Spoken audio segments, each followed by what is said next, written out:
Hello, and thank you for joining us wherever you are joining in. Listen, my followers are reminding me to remind you to subscribe, like, and share to this channel. Visiting is great. Observing is great, but connect with us. There are so many valuable stories, experiences, legacies that are being shared right here on They Come With Instructions. So please hit that subscribe button. Please leave comments, let us know that you are here. We pray for our followers. We pray for our subscribers. We pray for you, and we want to know who you are. So please, join us, and thank you for watching as we prepare to go into our next episode. Okay, welcome back, season 2, episode 2. You've already been encouraged to like, subscribe, and follow, share all the things that you do on social media. I'm still learning the jargon myself, so y'all roll with me. We have a single father on the podcast. We've had single moms, we've had widowers, we've had kind of the full gamut, but never have we had a single father. So I am super excited, and I know you guys are going to enjoy this conversation with Mr. Ricky. I don't know when. I just want to say your name like, Ricky! A lot of people do that. I don't know why. It makes me want to just those boys in the hood. Ricky! Exactly. That's what it is, boys in the hood. Okay. I do it sometimes. Welcome, Ricky Brown, to the podcast. Thank you. Thank you again for being here. So I haven't seen you since you were like a little boy. I don't even know if you remember. My sons came to a couple of birthday parties and stuff. No, I don't. Y'all were like 8 or 9 years old. It was a long time ago. Most importantly, I interviewed your mom last season. Yeah. And from that, she told me that you wanted to kind of come, and you tell me why you wanted to come. I'm flattered and I'm honored, but what was it that made you want to come? I really just wanted to get my story out. You know, I know some people had told me they went through the same thing I went through. So I just, talk for everybody, women and men. Yeah. Lost a partner. Yeah. Yeah. Well, thank you. Thank you. That's what this is all about, is to encourage parents, primarily single parents. I was a single mom for many, many years, still am technically, and it's not easy. So, and you already kind of started there, so I'll go on out of order to some of my questions though. And what do you guys talk about as being like a single parent? Is that really a conversation that you guys have? No, I haven't talked to anybody. I have a conversation. I just know like when they seen the story, they'll message me and just be like, yeah, I went through this a couple of years ago, and it's one of the hardest things, it's all seems so new to me because I never lost anybody that close to me. So it's just all new. So just a couple of people reached out telling me that they went through the same thing. Yeah. So let's talk about that, the loss. I'm so sorry for the loss, right? That's huge. She's young, beautiful, healthy, all appearances of healthy and strong. Yeah. And then to get a diagnosis and in a matter of months. Tell me how you met. Tell me something about Jeannie to make sure we keep her name in the atmosphere too. Yeah. So my mom's friend, I'm not gonna throw her name out there, but she used to bring her daughter over to like study. My mom was like a tutor. She'll, tutor all the kids and stuff. Mm-hmm. So she had a friend that I met. I met through her daughter. It was like 10 years before we started talking. It took a minute. We started off, like in November, started off kind of strong, like too strong, because the moment we started dating, she got pregnant a month later. So it kind of sped up everything. Yeah. Kind of sped up everything. Yep. Yeah. How did you feel when you found out you were going to be a father? I was excited. It was unexpected, but I was excited. Still exciting. Yeah. Most of the times when you're not married, unless, some people try intentionally, but, unless you marry, sometimes you're not really planning for parenthood. Yeah, but we didn't plan it. We didn't plan it. That's cool. Were you afraid at all? Oh, yes, for sure. Yeah. Yeah. you ain't never did nothing, you don't know how to like really feel. And I never been a parent before I was a parent, so yeah. And I think I was like 23 when I found out she was pregnant. Young, young, but still an adult. I think I was An adult. 23 Yeah. when my son was born, or when I found out I was going to be a mother first time too. So it's kind of a good age. It's better than being like a teenager or something, you know. Yeah. But fear, excitement, and then what changed in you when Leilani was born? Whew, I kind of became softer. Yeah, I was always like, you know, I'm not gonna say I was disrespectful to women, because I wasn't disrespectful to women, but like I just didn't have too much of feelings or like, you know, like I didn't have a soft side, I should say. So I never understood things that they would go through. And then when I had a daughter, it's like I had to learn that, and I, you know, it did change me to be a better person though. Yeah.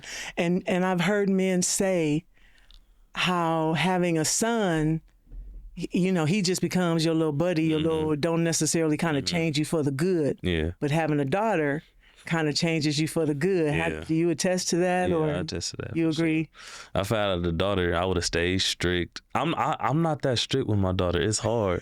It's hard. I feel like with a daughter, it's supposed to be the mother's job. When my son, he would have got whoopings. He would, you know, No. he would have got whoopings. I'm not even gonna lie to you. With my daughter, I just can't do it. I just try to put her on timeout, put her in a corner. The first time I put her in a corner, it was about like 15 seconds. Everybody saying, no, that's not that's not enough.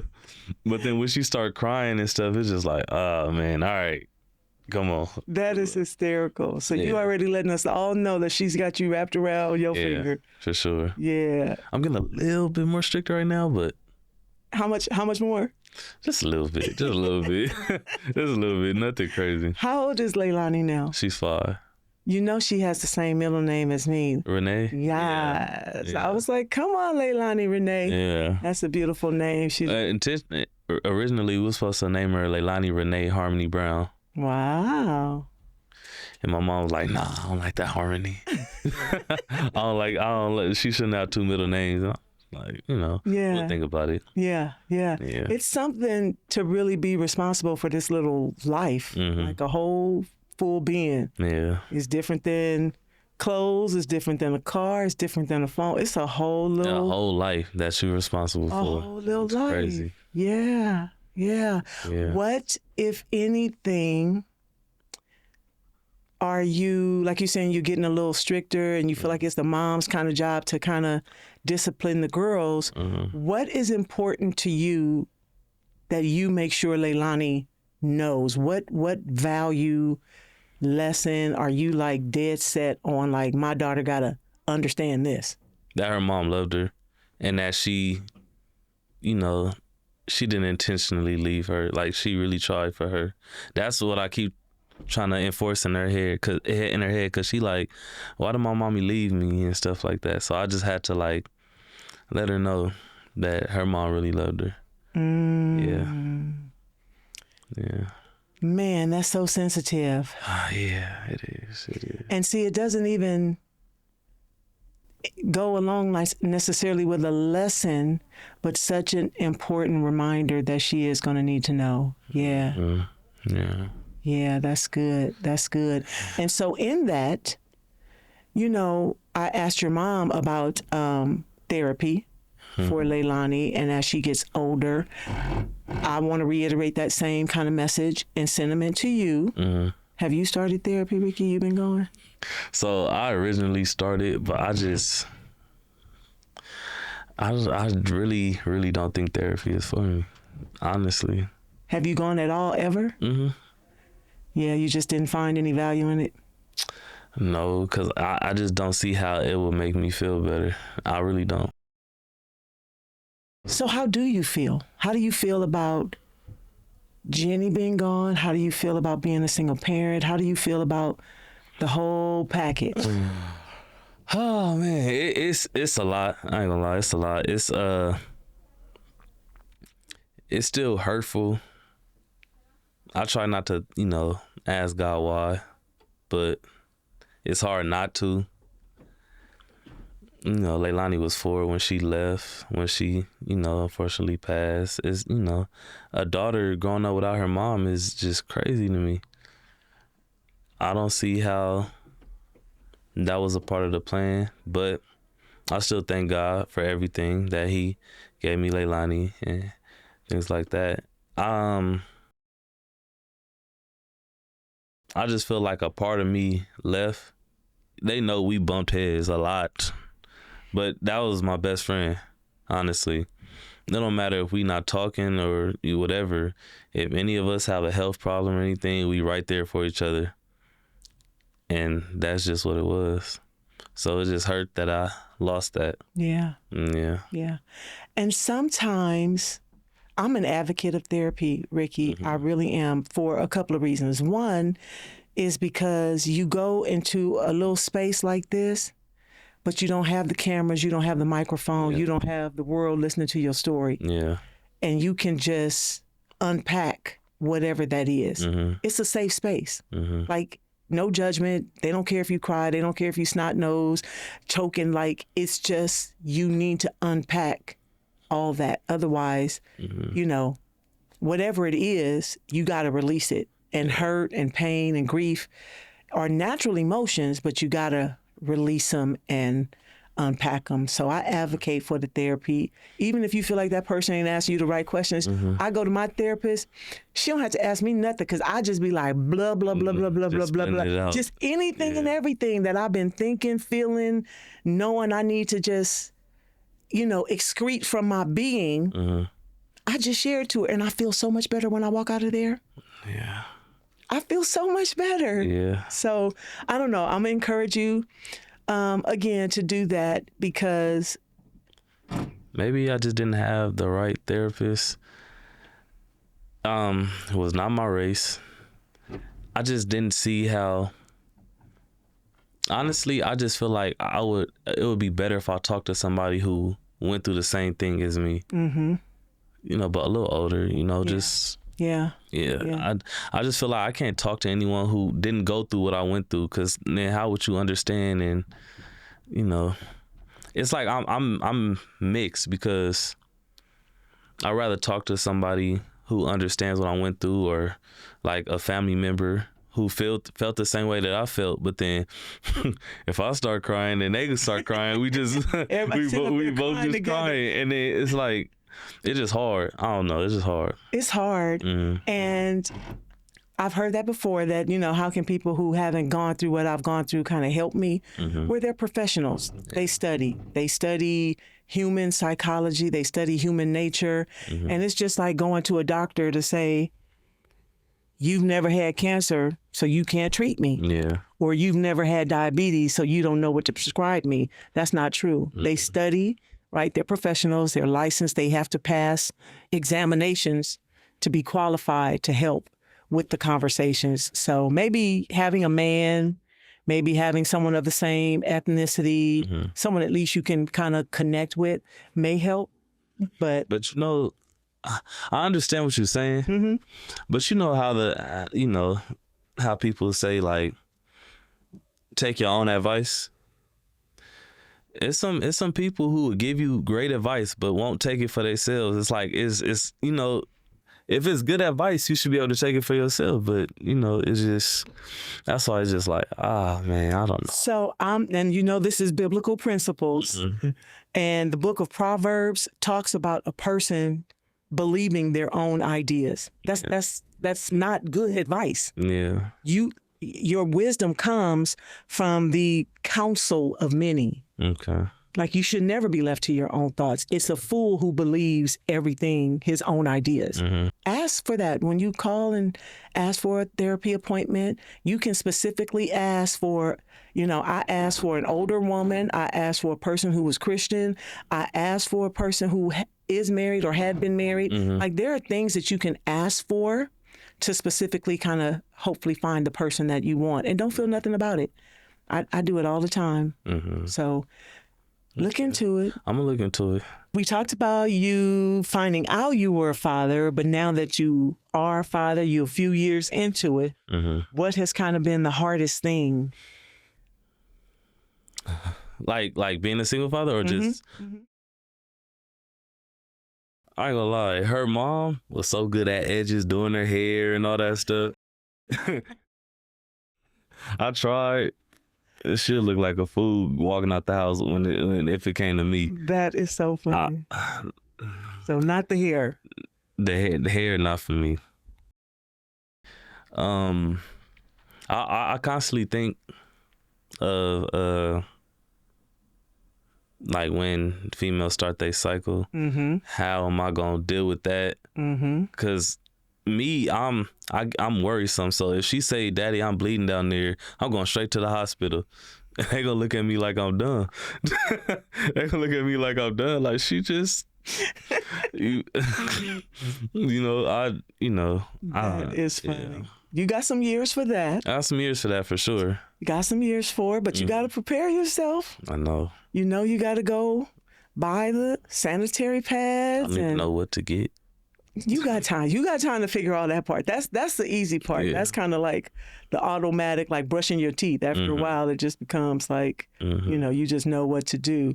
So the hair, I'm going to add discipline to that, because if she only on timeout for 15 seconds, we got to work on the discipline. Yeah, thankfully, my mom, she's a big help also. Thankfully, my mom, she would be able to do a little bit more discipline. I grew up, she was strict. So she not as strict on Leilani as she was on me, but she added a little toughness, a little strictness to her. Yeah. And you got to be careful, because little kids, especially when they're like cute and they know they got you wrapped around their finger, they'll be a little manipulative. No, she is. You've already identified it. She's manipulative. She'll ask me something, I say no, then she'll ask her grandma. Or vice versa, yeah. Exactly, exactly. And as much as it's a sensitive subject about her mom being gone, she will learn how to use that too. Well, she has to. Okay, so she was talking about like, I miss my mommy. She started crying and stuff, and then I'm holding her or my mom holding her. Then she'll say, "Can I have some candy? Cause I feel bad." Us, we gonna give it to her, but she knows what she doing. That is so funny. These kids out of school got her doing like the clock it and the period. You know how these yeah. I'm just like, oh my gosh. Okay, so we got to give you some language, Ricky. Just tell her to, like, that's not cute. Stop it, or you gotta get in there. Yeah, I'm trying. I'm trying. I'm trying. You gotta get in there. Yeah. Because you don't want to wait until she like 9. And then it's so much more difficult. Yeah. Like right now, you could say one thing to her sternly to correct her, and you may never have to do it again until she's 9. Yeah. Because she'll know you're serious. She'll know that you have established a boundary and you mean business. Yeah. And it's so important to instill that when they're small, when they're young. Yeah. Especially if you identify as manipulation. Yeah. Like, it's okay. Okay, you crying, but you don't need no candy, because crying, the candy ain't gonna stop your tears. Go get some tissue, wipe your little eyes. Right. But you don't need no more candy. Yeah. You know what I mean? So you gotta wheel that back in so she don't feel like she winning. Yeah.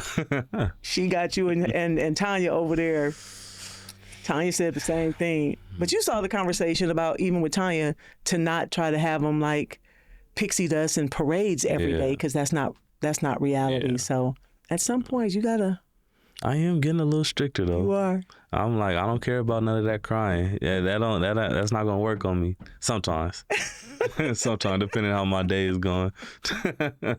That's like most parents. Some days it's just easier to let them have it because you're tired and you don't feel like the back and forth. Yeah. But to really instill the values in them and discipline them, I'm going to give you a copy of my book because my book kind of separates it through ages, 0 to 4, 5 to 9, 10 to 15, kind of ages and things that you can kind of do to help really make sure that they're instilled lessons and values, respect. You know, that's important.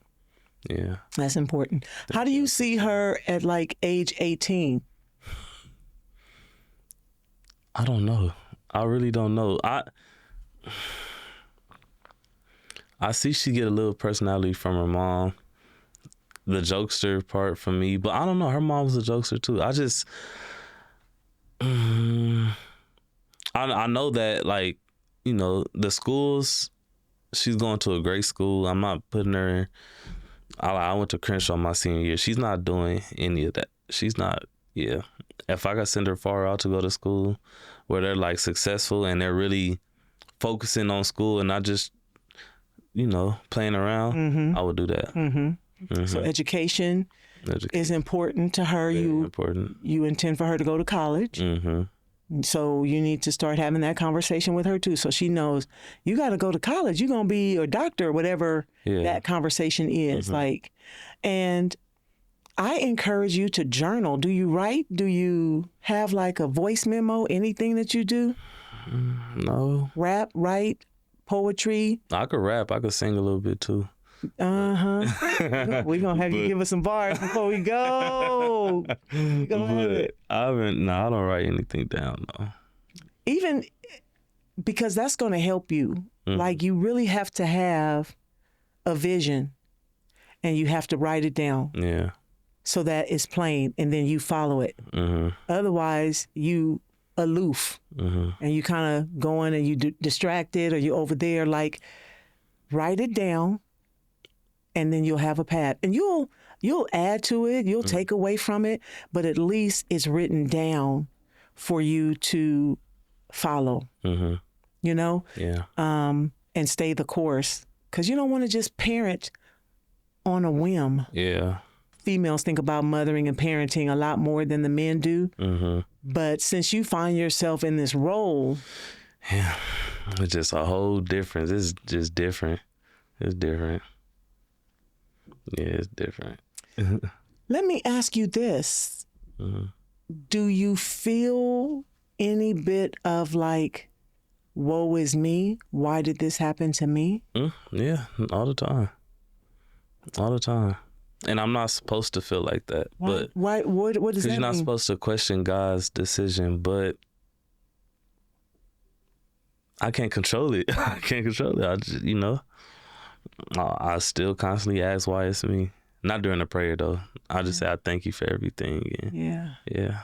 And the scripture says to thank God in everything.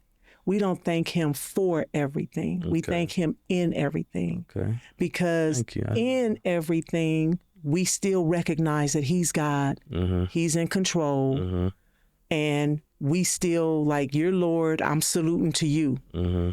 But to thank him for the pain or thank him for her going away, we're not supposed to thank him for everything, but we thank him in everything. And that still allows him to be, it's like we still recognize him as God. Okay. And in control. I changed my prayer around. Yeah. Thank you. I appreciate that. Absolutely. And not even feel like you can't have those moments of woe is me. The thing about God is that he already knows your thoughts and your heart and your intentions. So you can't hide it from him. I think the old mindset that you can't ask God questions is not necessarily true.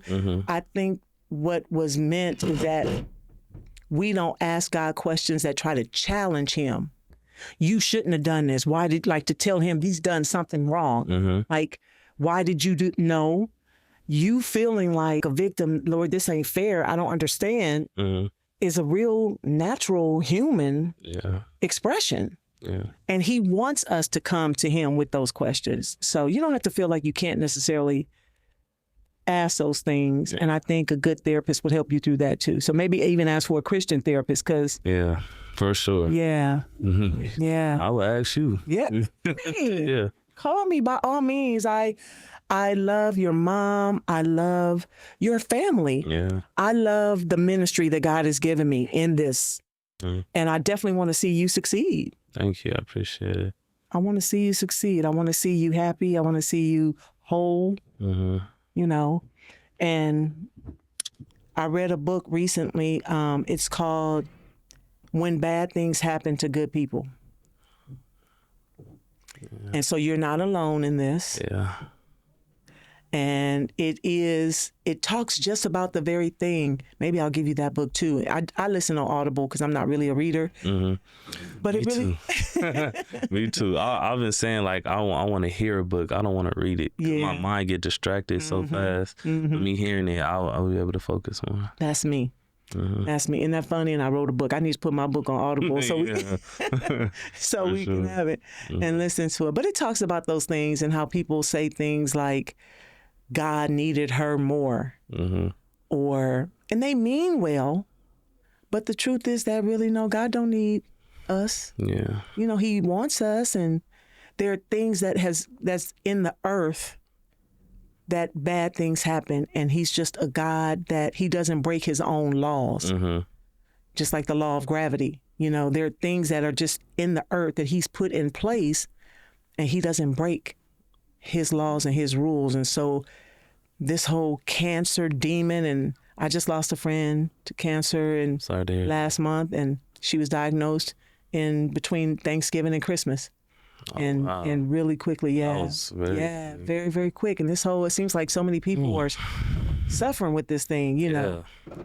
So we have to do better about taking care of ourselves and trying to eat right and going to the doctors regularly. You know, I know we do all those things and still don't understand, but we can definitely go to God about these things. So tell me what's next for you. You mentioned your mom. Do you feel supported? So when Jenny passed, it's two people that really, really supported me and helped me get through. Even though I'm not still through it, but just constantly helped me get through it. It's my mom and it's my best friend Nia. They like just helped me through everything, and it's like I really appreciate them. Yeah. Honestly. Yeah. Tell me about Nia. How long you guys been friends? And we've been friends for a while. We when I was going like my senior year at Crenshaw, like I took extra classes at West LA, and that's where I met her, and we just been cool ever since. Like, you know, just nice. Yeah, that's my dog. Shout out to Nia. Thank you. Shout out to your mom for sure. Shout out to her. Yeah. Yeah, she's definitely good people. And I'm glad that you have that and feel supported, that you're not in this alone. Yeah. Yeah. Do you feel like you can talk to them about anything? Yeah. Anything. Yeah. Anything. No judgment. No judgment. Good. And it's the same, vice versa. They can talk to you. No judgment. Yeah. Yeah. You are so fortunate in that. I used to think I had a lot of friends, but as you get older, you realize that people that smile in your face and you see in passing are not really friends. Yeah. You know, they may be acquaintances, you know, maybe good people, but just not really, you know, a friend. So when you have someone that's really in your corner and allows you to show up as your authentic self and not always trying to please them, support them, be what they want you to be, then you doing good to have that, you know. So good for you. I'm glad. Thank you. I'm glad. I asked you kind of how you see her, Leilani, like when she turns 18, and you mentioned, you know, about her going to school and things like that. Anything else like you dream for her heart? What kind of woman? I just want her to be happy. I really want her to be happy. And I just hope that she just knows the right from wrong and willing to do the right things. And that's all I could really expect from her. Like, I want you to do what you want to do, but I just hope you're doing the right thing. And that's really all I can ask for. Hoping I could teach her as she gets to that age that the right thing is always necessary. Yeah. And I'm going to try my best to lead by example, because I do the wrong things a lot, but I also do good things, and I try to let her see the good things. So that's interesting. I don't think I've ever heard someone say that I do the wrong thing a lot. Yeah. Let me not say a lot, but I do wrong things sometimes. Most definitely. And not just bad things, like I'm just a bad person. Not like that. Right. But, Well, now I'm nosy. I want to know what kind of bad things you're doing. If I mean, like, you done put it out there. What you talking about? Maybe not. Maybe let me not say the bad things. Maybe just not always the right thing to do. I feel like that's a better way to say it. Maybe not bad things. Yeah, not bad things. All Just, right, we gonna address that. just not always the right, correct thing to do. Yeah, yeah. How are you going to teach her that? Because it's our responsibility as the parents to teach right from wrong. Just correct her if she does something wrong and tell her the right way to do. That's how I feel like. Yeah. I would teach her. Yeah. Because people are gonna mess up. Yep. Everybody's gonna mess up, and it's my job to tell her where she messed up at and how she could fix that. Yeah. Mm-hmm. So how about if you teach her and communicate the expectation before she does something wrong, and support her if she mess up? Because think about it. Even though she's young, she's smart. Mm-hmm. And the conversation may be, when you go to school, you're not there to be clocking it. Mm-hmm. Sit down, listen to your teacher, and do as you're told. Well, yeah, I mean, I do that, but it's just it's only so many things that I could tell her to do instead of not do, rather than like when she actually does something wrong, than me explaining to her what she needs to do right, because I'm not gonna remember or think about all the things that she should be doing right. I don't think. Maybe it would have been more helpful if I had Jeannie right here next to me. So if I came up with a few things to let her know and she come with a few things, she'll have more insight on what to do right. But I honestly feel like it's trial and error. So if she does something that she doesn't do, I'm going to tell her the right way. Yeah. You are not alone in that thinking. I call that in my book reactive parenting, where you react, they do something and then you address it. But I think what is different between your generation, my generation, especially like the generations before us, is that they really did. They taught us in advance. When you go in that store, don't touch nothing. Don't put your hands on nothing. I'm not buying anything. Don't ask for nothing. And if you go, you know what I mean? Like, we can laugh about that, but we knew how to behave when we went to the store. Or, you know, your mama say, all right, we going over Renee's house. You get in there and you get somewhere and sit down. Don't go trying to go roaming through the house. Don't go asking a bunch of questions. Like, they taught us how to behave.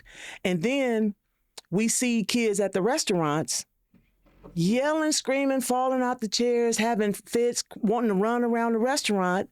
Guess why? Because ain't nobody taught them to just get somewhere and sit down.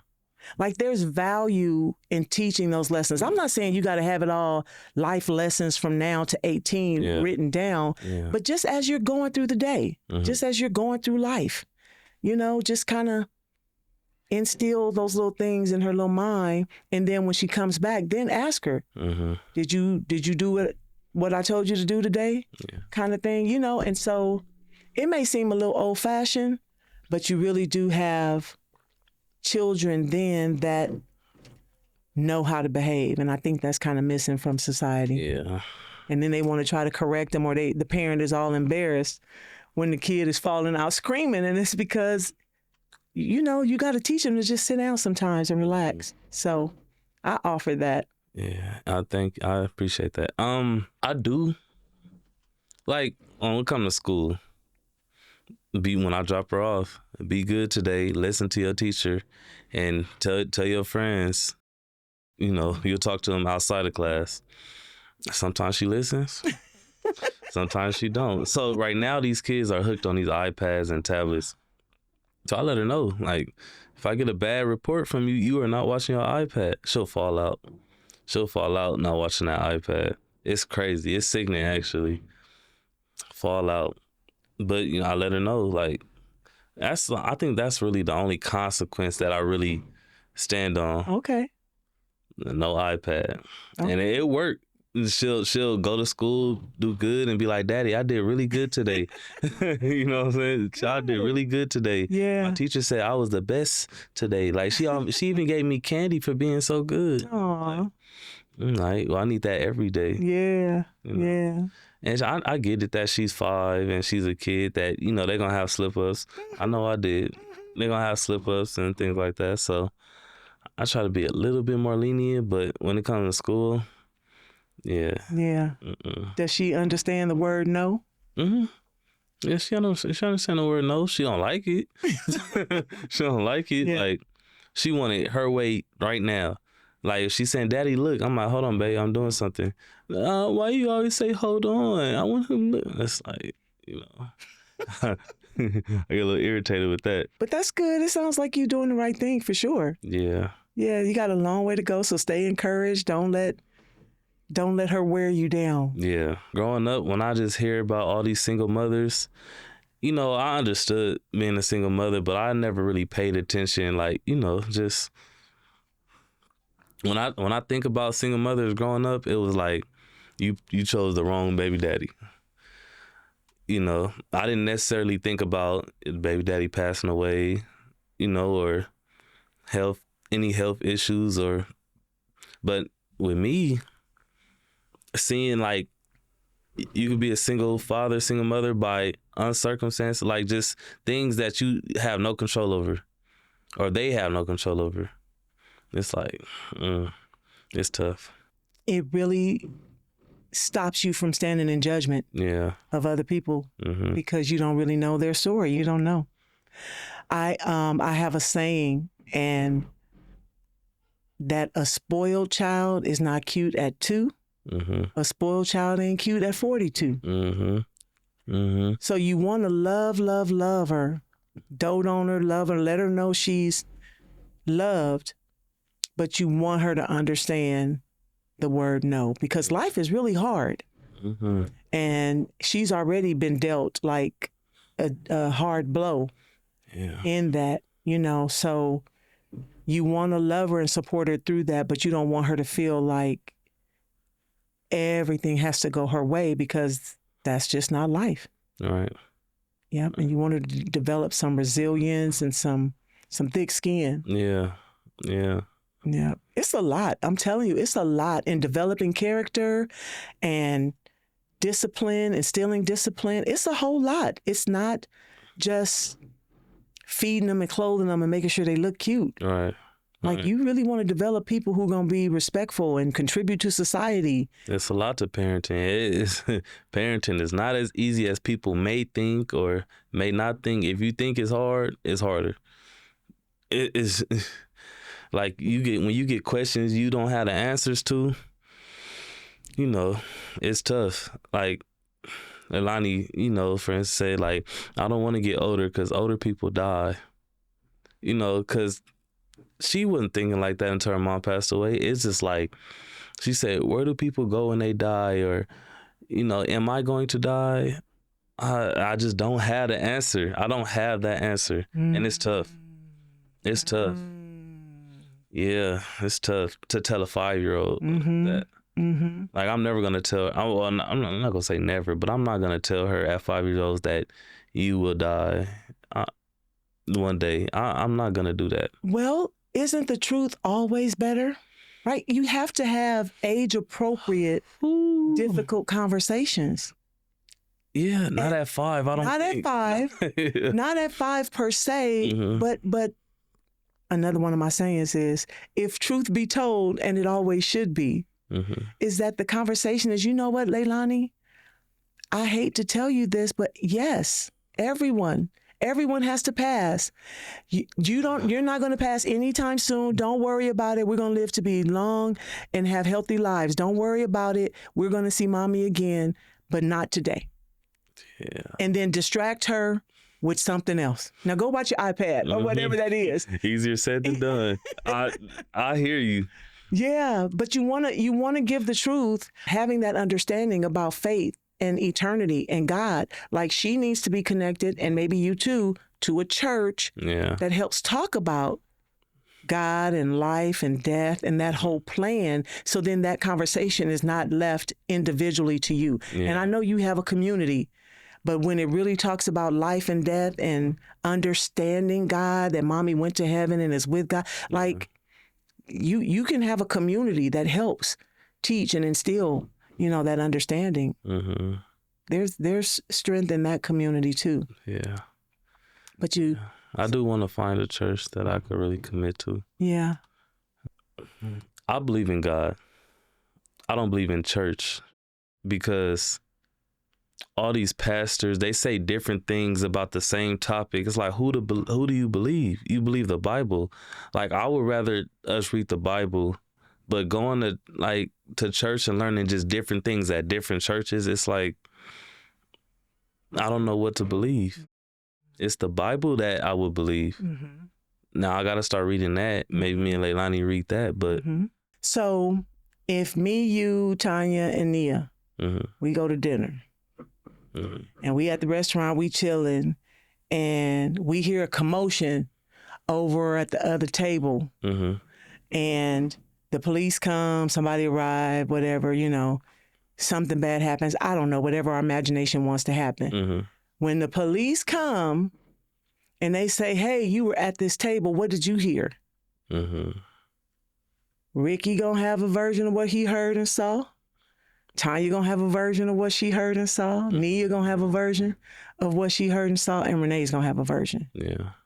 And that's the difference of the Gospels. It's not that anybody's version or people's interpretation is necessarily wrong. It's that we all have different perspectives.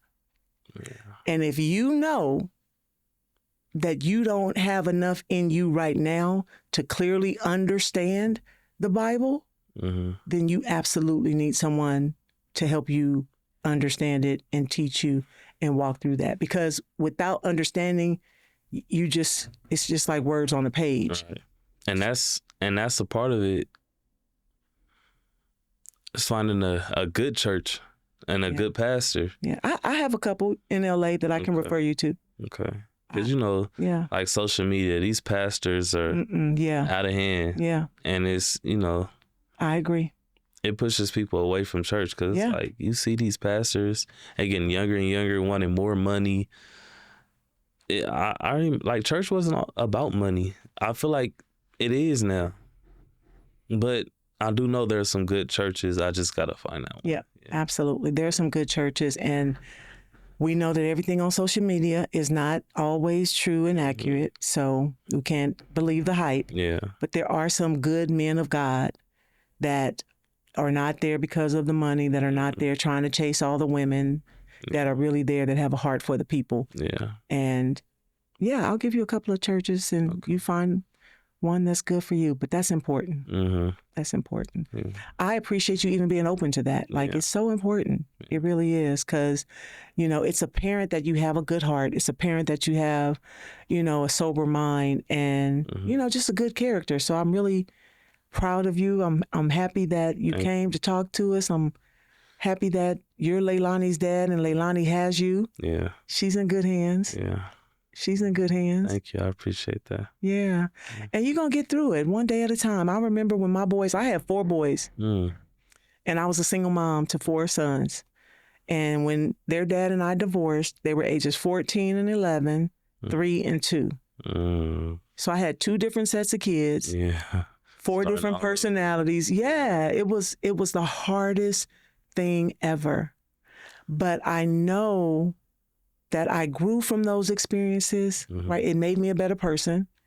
Nobody went to jail, not under my watch. When he got 18 and made stupid choices, then he did, But, and I write this book not just because I think I know it all, but because in those 16 years, because from the time he was 2 to 18, and I'm still parenting, it doesn't stop. Yeah. I know the main thing I was trying to do was really just please God. I I was trying to just please God. And that's how I found all these Bible stories. And I could look back and be like, oh, they do come with instructions. Because people used to always say, ain't no manual on raising kids. Ain't no book on it. And I'm like, yes, it is. Yeah. You know, the Bible is full of them. So I look back on that and I know it was the hardest thing. There were so many days I just wanted to walk out the front door, Ricky, and just keep on going. Yeah.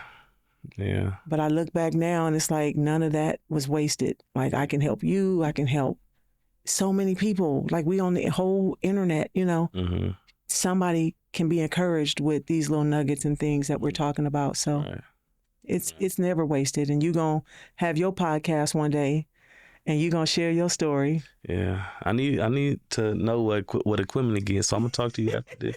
I need to know what equipment to get. We going to absolutely support you in your journey. Thank you. What about protection? I want to talk about that real quick, and we're making really good time, and we'll wrap that up. But as someone who was molested as a young girl by someone who was close to my family, I want you, because as a man, you're going to have buddies and your friends, you know, what type of protection and conversations are you going to have? And even if you don't have the answer right now, just to think about that. Because most time people are violated, they're violated by people that are close to them. Yeah. And that's so scary. I'm overprotective. That's part of the reason why I'm coaching at her school. Like I'm at her school with it. And I know it's just like, it could be somebody you think you really trust, and behind closed doors, they doing wrong. And it's, man, I don't want to start to think about if Leilani ever went through anything like that. Right. Because I know me. I know I would be in jail. I don't care about the police. Yeah. I would be in jail. Like, I don't. Yeah. And it's like they say, like, you know, you would lose your daughter going to jail. And it's like, I understand that, but my mind. Yeah. And it's not about you. It's about, again, having that conversation with her. Nobody should touch you here. Yeah. Yeah. You know, and I was in first grade when a little girl wanted to touch my breast or asked me to kiss her in the closet. Like somebody was doing that to her. She got that from somewhere to come to school and want to ask me that. So it was young. I was young. So you kind of got to start having those I'm sorry to hear that. Oh, thank you. Thank you. Thank you.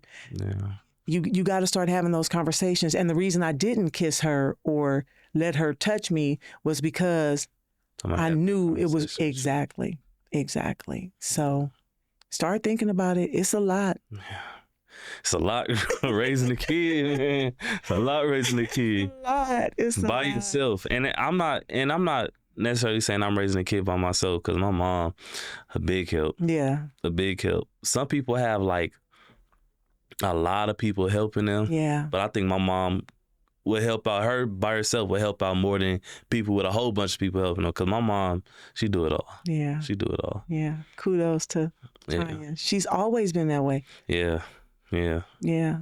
Yeah. She has. That's important. It's important. We need a village, but even if your village don't come in multiple people, all you need is like one or two good support systems just to rely on. Yeah. And it's like, my mom did stuff for free. She was helping people for free. And then it's like, it's hard to see because I don't think she gets that in return at all. Yeah. I know I don't want to put people on the spot, but people, you know, would charge her to do some things. The same people that she helped for free. And it's like, it's tough. It's tough. But look how blessed your mom is. She is blessed. She is blessed. And that's why. Yeah. That's why. Because it's more blessed to give than to receive. Yeah. So she has because of her heart to give. Yeah. She'll never be without as long as she's willing to help others.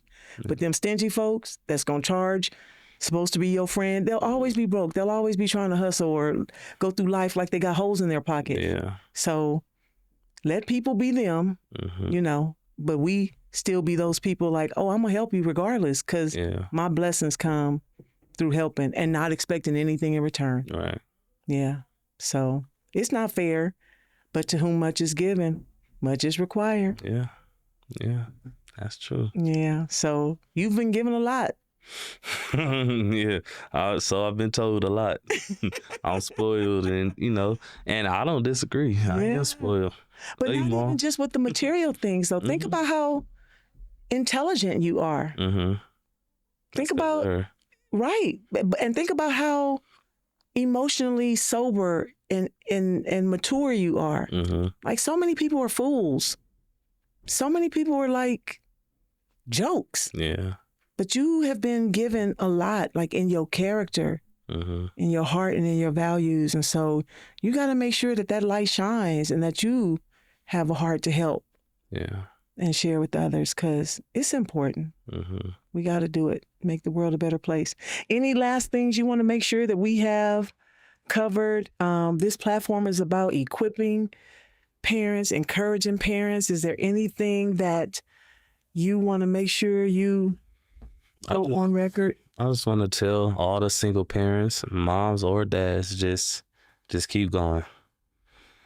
Because I know if I could do it, you could do it. Because it's tough on me. I have seizures that put me out for a while. Mm-hmm. I just, in January found out I had a blood clot in my lower leg. Mm-hmm. So I'm on blood thinners for the rest of my life. Mm-hmm. I just know that I go through things constantly, but I'm always be there for Leilani. And I'm always, still put her first. Yeah. Mm-hmm. So she's going to see this one day. Yeah.